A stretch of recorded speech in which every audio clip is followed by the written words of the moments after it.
time to get back on the tube fender project.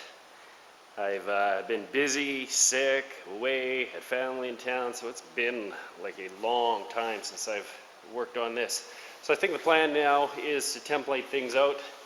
Got some cereal boxes, cardboard, and masking tape. I'm going to just try and work my way around, template this out, see if I can come up with something that fits. I'm going to have to decide here how I want the steel to line up here. Somewhere I've got a welded joint, and I want it looking pretty nice and smooth. So I think I'm going to take some scrap steel and try playing around with how to lap that, how that'll work best.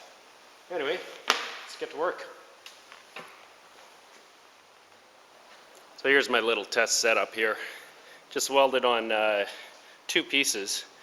This one I set up right on the center line, so that, yeah, basically when I put my metal on, I line up with the center of the tube and then weld it on and sort of fill in there. This one I welded so that the piece sat flush. So if I go like that, that's tucked into here, so it's sitting down a little bit from the center line. Obviously that's up there. So anyway, I'm going to try grinding these off and see which one looks better and is easier to clean up. What I'm after is minimal cleanup with the weld here and ending up with a nice smooth transition from the tube to the steel. Alright, got them ground off there. So this end here is the end that I welded on center line. This end I welded flush on top. And this one, you can kind of see I actually ran 2 passes on it just because I knew there would be a lot to fill. Here you can see what I mean by welded on the center line. And it still has a fair bit that I'm going to have to clean up or fill. If I grind to clean that up, I'm going to be very thin on that weld joint there. Taking a look at this end here. Here you can see what I mean about having it flush on top there. And I've got a lot less to clean up. Starting my weld here, I just kind of ran a straight bead along here. Towards this end I started flaring back and forth a little bit more. You can see there's a little bit less to clean up. If I flare a little bit more back and forth on my welds, I think I can get that pretty darn close, so I'll have minimal cleanup and have a nice even flush transition from the flat fender to the tube there. So I think I'm going to make myself a little jig for marking things out, or at least just mark with a square where that's got to be, because there's a certain setback there. I worked it out on AutoCAD the other day and can't remember what that is right now. But anyway, that's the plan. I think I'm going with that. So let's grab the tube fender here, throw that in the vise, and start playing with some cardboard. Okay. Got my cereal box fenders going here. So I've got a piece taped on. Ended up being easier than I thought here, at least to trim the one edge. I got it kind of just roughed out on this side, and the next step will be to figure out exactly how far in here I want to mark that so that this sheet metal will just sit down flush with the top of that tube there. So I'm just firing up the computer, going to check out on AutoCAD and find out exactly where that was. Dang it, I wish I could remember. I think it's like pretty close to 1 inch. Does that look about right?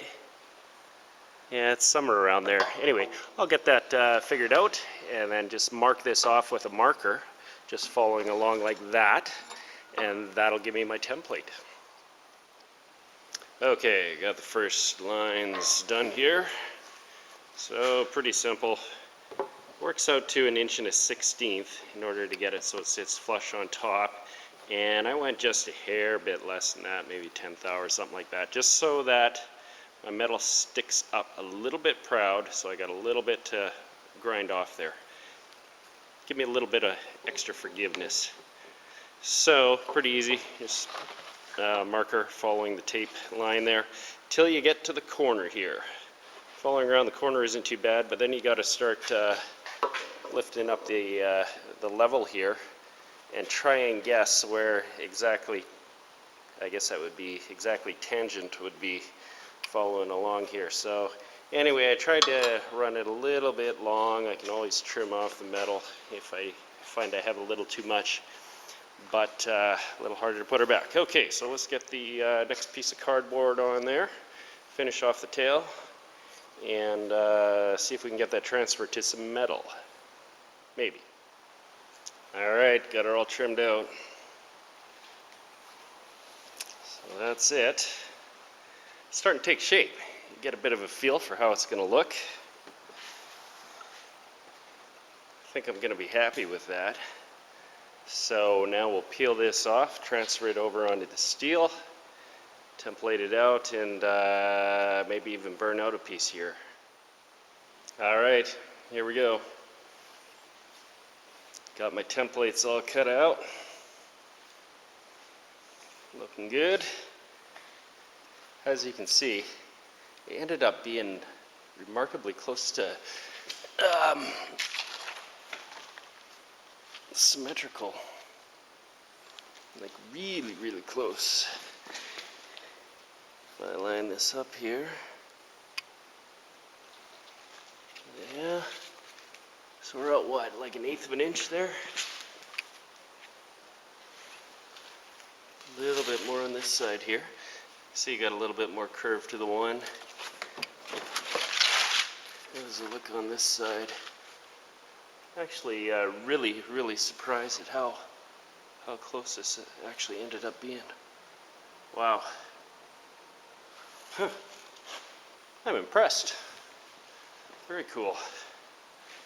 Anyway, so now I got some steel kicking around over there. So I'll lay that out and trace it out onto the steel and get ready to chop it up. On to the next. Alright, got them taped down. Got the first one traced out already.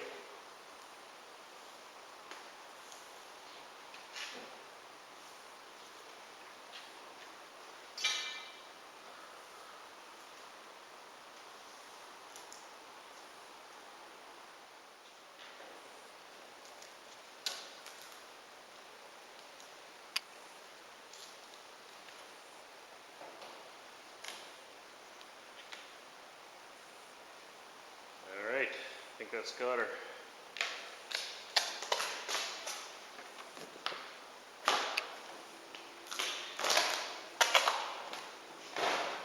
Voila!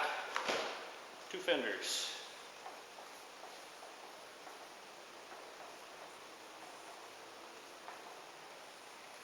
Cool.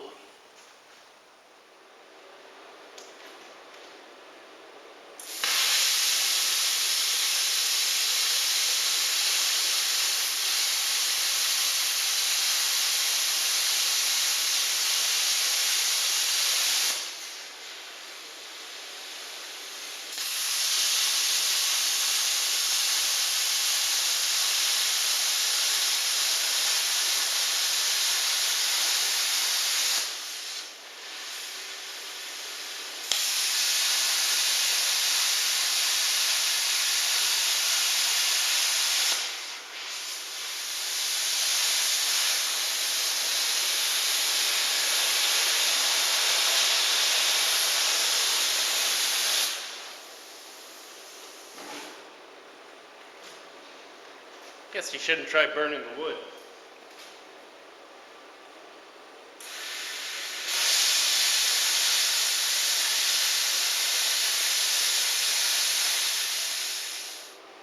All right, got it. 2 pieces cut out. And next step will be to grind off the edges, just clean them up, get them nice and tidy, and then start rolling them in there. Cool. That actually went really well. Pretty happy with that plasma cutter. Although right at the end it started doing something funny, so I'll have to troubleshoot that. Anyway, I think that's going to be about it for tonight.